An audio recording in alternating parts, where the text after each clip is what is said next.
So I rarely walk into guitar shops with any kind of plan at all. Most of the time I end up just leaving with basically nothing other than maybe like strings or picks or something. But every once in a while you'll end up leaving with something that you're pretty sure you're gonna keep for the rest of your life.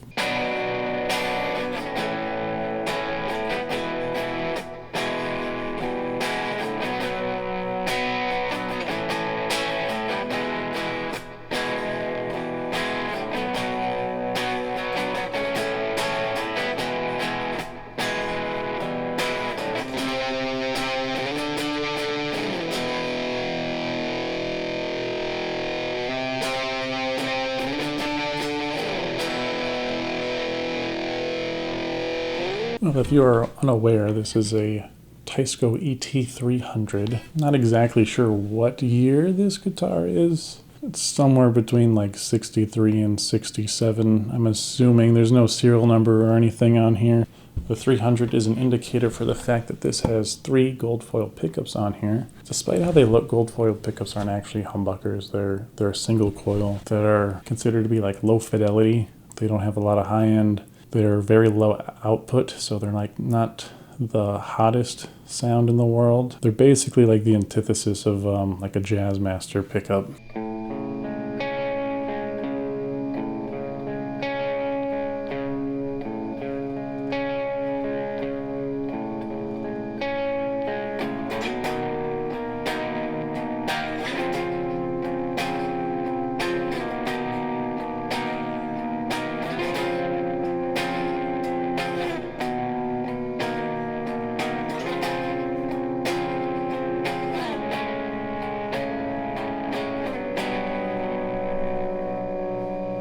So I found this in a guitar center in Rockford, Illinois. When I was in there, I just, like usual, just beamed straight for the used section. There were a handful of like Japanese import style guitars just hanging on the wall, and this one caught my eye because it is this nice crimson color, which is the perfect finish for any guitar. Every guitar should come in a finish. It's a nice deep dark red. And when I was there, I was just kind of like playing it for damn near an hour, just having the time of my life. And it's got this nice chunky neck on here, which fits great in my massive oversized hands.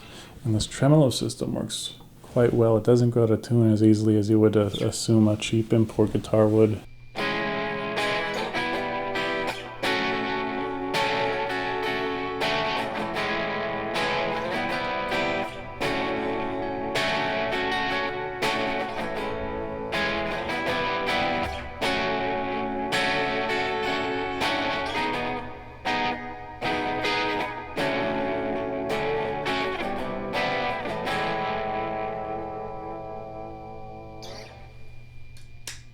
The fretboard on this guy is some kind of rosewood. It's not as dark as like the Cocobolo you would see on a Japanese Fender, and it's definitely a bit more reddish than like an Indian Laurel you would find on an Epiphone. The body here is made out of mahogany. You can kind of see it popping through in some places where the finish is kind of checking off. I recently just got it back from my friend doing a fret job on here. We got it refretted, and we had these new tuners installed on here. I just got basic Kluson Deluxes. When I did buy it, it did have aftermarket tuners that were replaced at some point, and they just were the cheapest thing available, I'm assuming, because they had the worst ratio and they were barely functional. So I was pretty okay with getting some new tuners installed on here.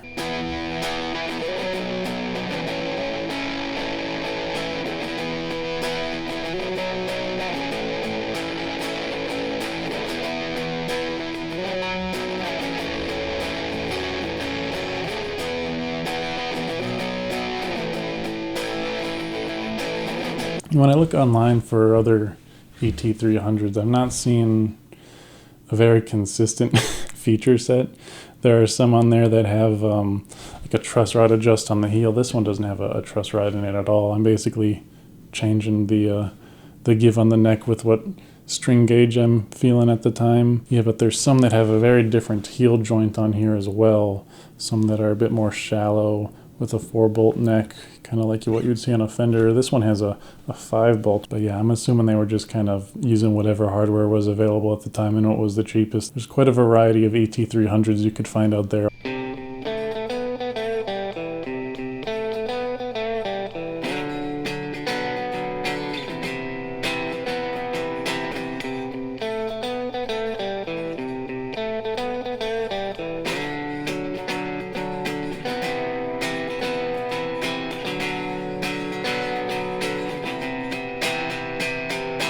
If you feel inclined to do so, leave a like on this video. If you disliked it, I'd love to hear on any way it can improve. If you want to submit any feedback in the comments, that'd be great. I'd also love to hear what your favorite finds in a guitar shop might be, or if there's anything you regret not biting on when you had the chance. And if you want to hear my opinion on what might be the best guitar in the world, click the video on the screen. It's probably one of the ones on there or something.